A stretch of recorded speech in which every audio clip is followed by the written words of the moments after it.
अर्जुन माली और उसकी पत्नी मंदिर में यक्ष की पूजा करने गए। 6 गुंडे मंदिर में आए और अर्जुन माली को बांध दिया। उसकी पत्नी के साथ गुंडे जबरदस्ती बदमाशी करने लगे। यक्ष के मंदिर में, वो भी उसकी आंख के सामने ही।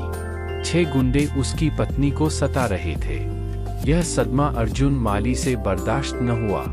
उसने यक्ष को अपना पर्चा बल बताने की प्रार्थना की। 3 यक्ष ने अर्जुन माली के देह शरीर में प्रवेश किया।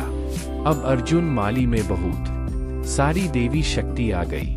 उसने अपने हाथ पैर के बंधन तोड़ दिए। अब वो अर्जुन यक्ष बन गया। उसने 6 गुंडों को और उसकी पत्नी को मार डाला। उसकी पत्नी को मार डालने का कारण यह था कि अब उसकी पत्नी पवित्र नहीं थी।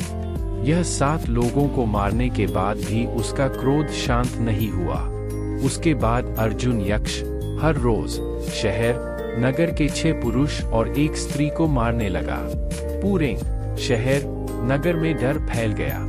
नगर के राजा ने लोगों को बचाने के लिए ऐलान किया कि कोई भी नगर के बाहर नहीं जाएगा। राजा ने नगर का मुख्य द्वार बंद कर दिया। इस तरफ नगर के बाहर नजदीक में ही भगवान महावीर पधारे। देवताओं ने समोसरण की रचना की। प्रभु ने देशना देने की शुरुआत की। उसी ही नगर में सुदर्शन शेठ नाम के श्रावक रहते थे। सुदर्शन शेठ को समाचार मिले कि भगवान महावीर नगर के बाहर पधारे हैं, देशना उपदेश दे रहे हैं। उनको भगवान के दर्शन करने की और देशना सुनने की इच्छा हुई। वे नगर बाहर जाने की आज्ञा लेने के लिए राजा के पास गए।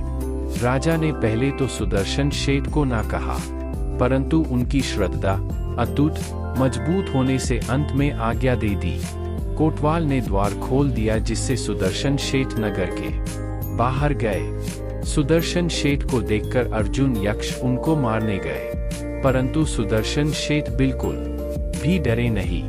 उनको जैन धर्म के ऊपर पूरी श्रद्धा थी कि देवगुरु और धर्म के प्रभाव से उनका कुछ भी खराब नहीं होगा। सुदर्शन शेठ को नवकार मंत्र के ऊपर संपूर्ण श्रद्धा थी।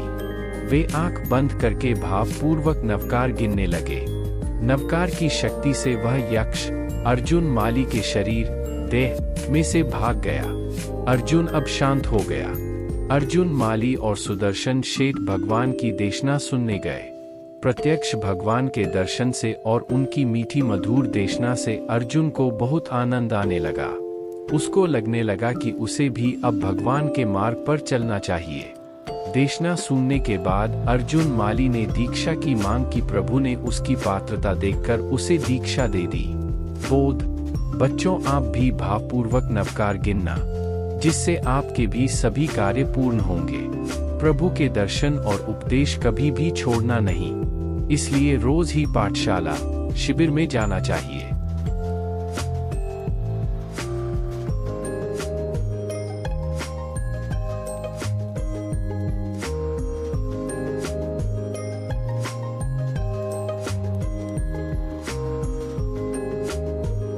लर्न एंड टर्न का संपूर्ण सिलेबस या कोर्स चाहिए तो हमारी वेबसाइट पर विजिट करें और सिलेबस नाम के सेक्शन पर जाएं।